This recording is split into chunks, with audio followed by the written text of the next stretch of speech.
let me be very clear about this, right? Guys, your girl doesn't just cheat on you to cheat on you.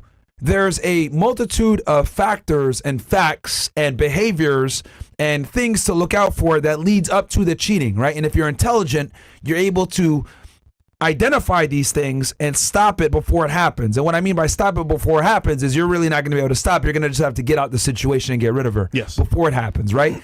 So girls don't just wake up one day and say, I'm going to be a 304 and I'm going to cheat on you. It's death by what they call 1,000 paper cuts, right? It's she disrespects you a little bit here. She has a guy friend here.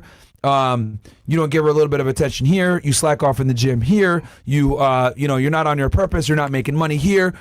She starts to get a little bit more masculine because she's got to work more hours here. Like a bunch of different things happen in tandem. And what ends up happening is she's going to break up with you in her mind, of course, right? Then when she breaks up with you in her mind, that's how she's going to be able to cheat on you without feeling guilty after. Because contrary to popular belief, so what some people might say, women actually do have souls, guys, right? And what ends up happening is, I know, some people, they don't have souls. No, they do. The thing is that what's up happening is she breaks up with you, right, in her mind before she does the fuck shit, right?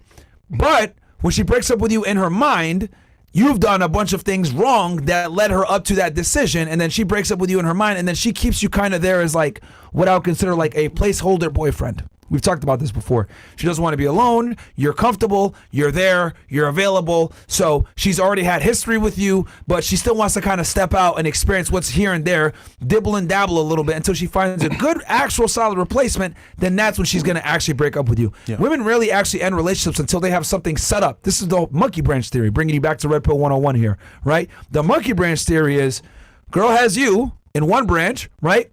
And then she goes and tries to get the next branch, and she doesn't actually let go of this branch until she has this one nice and firm. Then she lets go of your dumb ass. That's why women initiate most breakups.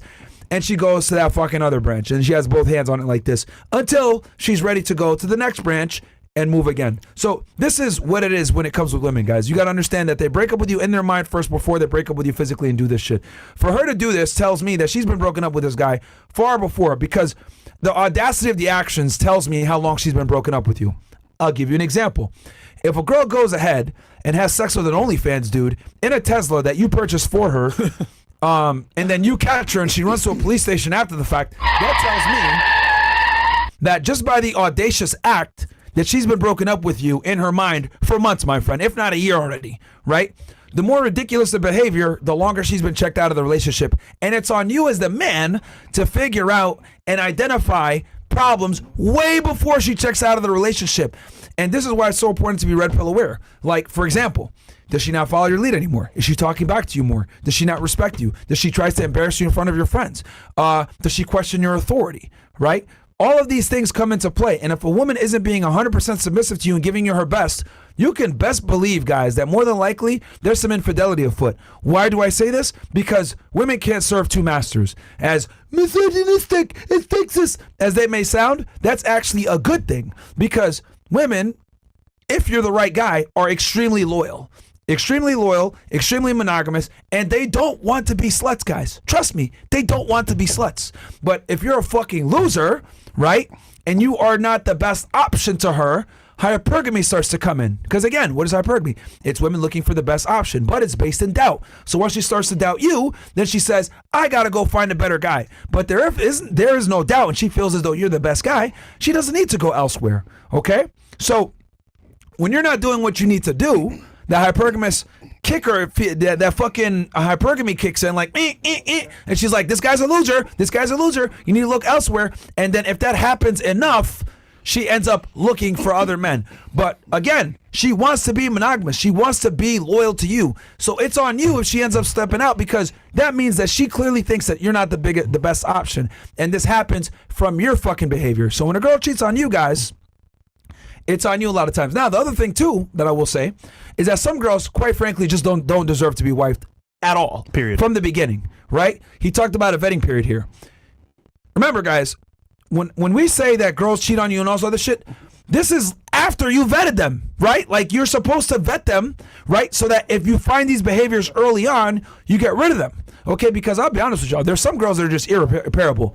former sex workers, girls that have like a troubled past, girls that have been abused in certain ways. If you guys know what I'm saying, I'm trying to keep it YouTube friendly. Like some girls just simply aren't repairable, right? And you're not going to be able to come in no matter how much you got your shit together and save these chicks, right? When they say, hey, you know, you can't turn a hoe into a housewife, and that's been going on, and they've been saying that for decades, there's a reason for that. It's very true. So this is why the vetting period is so important. And if you vet properly, okay, that's why it's so important, then you're minimizing these issues that we talked about before with the disrespect and all these other things in play. So you need to vet the girl, make sure she has certain characteristics that are conducive to a good relationship.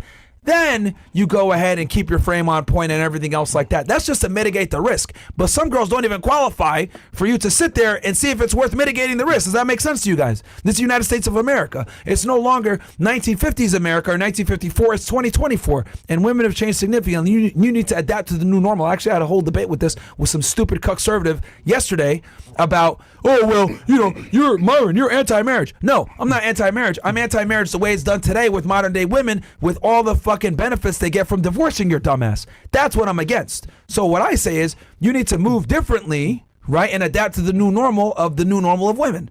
So with that said, you have to do a vetting phase. You have to assume most girls are promiscuous. You have to assume most girls are on wife material. So that puts you in a defensive position so you can go ahead and identify stupid ass things, because I guarantee you this girl had a bunch of red flags that he didn't identify early on. He gave her the relationship, and that's what led him to this sure doom that we're witnessing right now. 100%.